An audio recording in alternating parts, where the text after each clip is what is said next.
So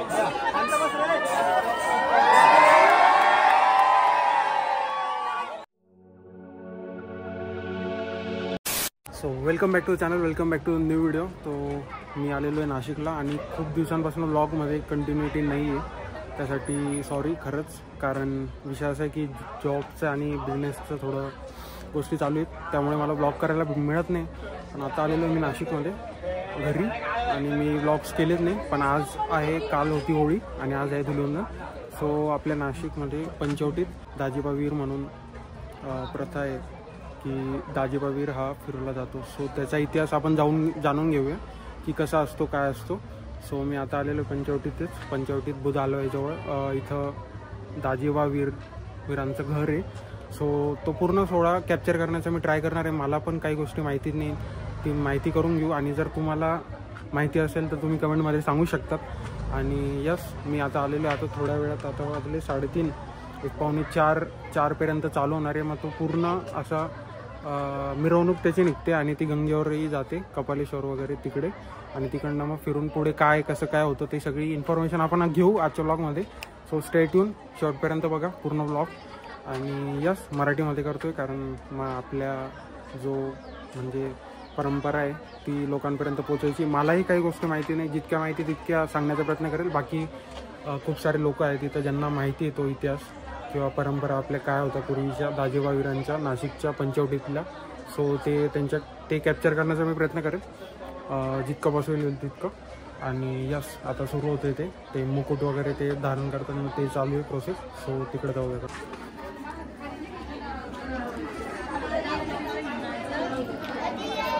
so इथं चालू आहे ते.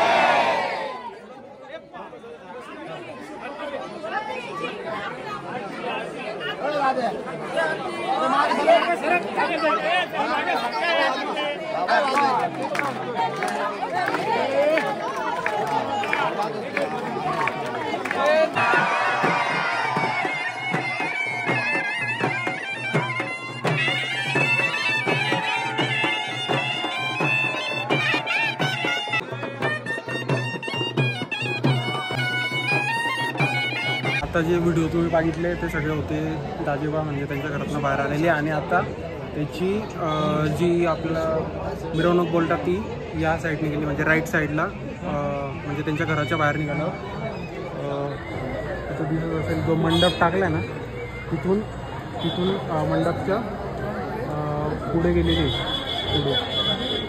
आता ती इकडं जाईल या साईडला, त्या दिशेने मग खाली.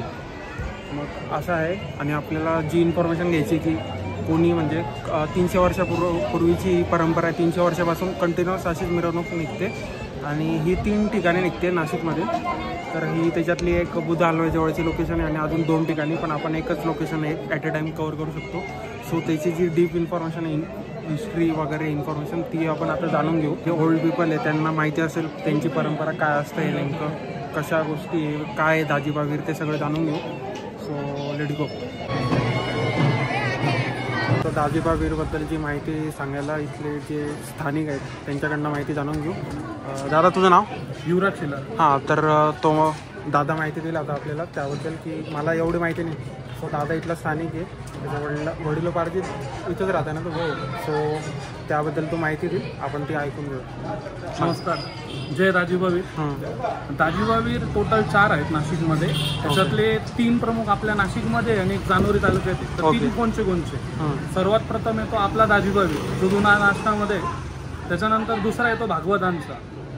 आणि तिसरा येतो यशोजी. यशोजीचा आपण जर धनकर गल्लीमध्ये तुळजाभवानीचं जे मंदिर आहे तिथे चांदीचा मुखवटा असतो, तो यशोजी. आता हे जे 3 आहेत हे दाजीबावीर सगळे जे 4 आहेत सगळे रात्री होळिका दहन झाल्यानंतर जी रात्र असते पौर्णिमेची, त्या रात्रीला ते तळेगावला जातात. दिंडोरी तालुक्यामधलं जे तळेगाव आहे तिथे त्यांची विधिवत पूजा होते. रामकुंडावर आंघोळ करतात, जे गंगेचं पाणी तिथे घेऊन जातात, तिथे अभिषेक होतो, तिथं नैवेद्य वगैरे सर्व पूजा अर्चा होते. आणि तिथून जी पूजा झाल्यानंतरून मग इकडे प्रस्थान होतं आणि आपल्या जिथे त्यांचे जे स्थानं आहेत त्या स्थानांवर त्यांची स्थापना झालेलीच असते ऑलरेडी आणि त्याच्यानंतर तिथे त्यांना हळदीचं लेपन केलं जातं. आता दाजीबावीर म्हणजे हे एक स्वतः एक पुरुष आहेत जे जसं म्हणतो ना आपण हळदीचं अंग, त्याचा तुम्ही बघितलं असेल की आता पण दाजीबांना हळदीचं अंग आहे, त्यांना बाशिंग आहेत, एक मुखवट आहे त्याला बाशिंग आहे. तर ती एक आख्यायिका म्हणू शकता किंवा कथा म्हणू शकता. ती त्याची अशी की दिंडोरी तालुक्यामध्ये जो तळेगाव आहे त्या स्पॉटवर जी आत्ता आपण जे मंदिर बघतो समाधी आणि ते बघतो, तर तिथे अशी आख्यायिका आहे की एक व्यक्ती होता, त्याचं लग्न म्हणजे दुसऱ्या दिवशी लग्न होतं, आपल्या दिवशी हळद वगैरे लावून काहीतरी असं म्हणतात की काहीतरी एक त्यांच्यामध्ये फायटिंग झालं थोडंसं, म्हणजे ते लग्नाचं युद्ध आणि म्हणजे ते दाजीबावीर होते म्हणजे जे व्यक्ती होता त्या हळदीचा अंग लावून तो फिरत होता, म्हणजे त्यांचं काहीतरी असं म्हणतात ना डाके वगैरे टाकले काहीतरी ते चालू होतं, त्या याच्यामध्ये त्यांना थोडंसं लागलं आणि ते तिथं एका स्थानावर जाऊन हे झाले, डेट झाले.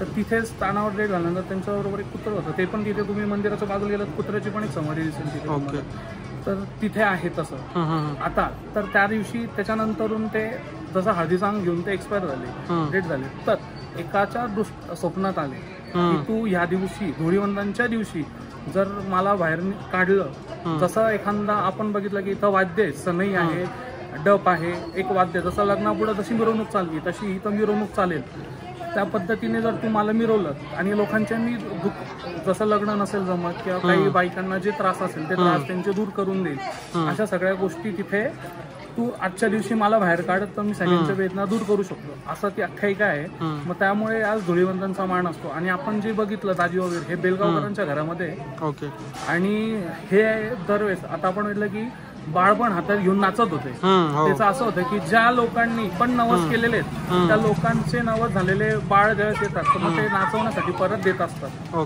तर ही ती प्रथा आहे. इथे नवस जसं म्हणतो की मनात जरी नवस केला तर तो परिपूर्ण होतो. तर त्याच्यामुळे लोकांपर्यंत प्रचिती यावी. आणि ह्या परंपरेला 350 वर्षापेक्षा जास्त कालावधी गेलेला आहे. तर ही परंपरा फार जुनी आहे आणि आपल्या फक्त जुन्या नाशकातच मिरवली जाते.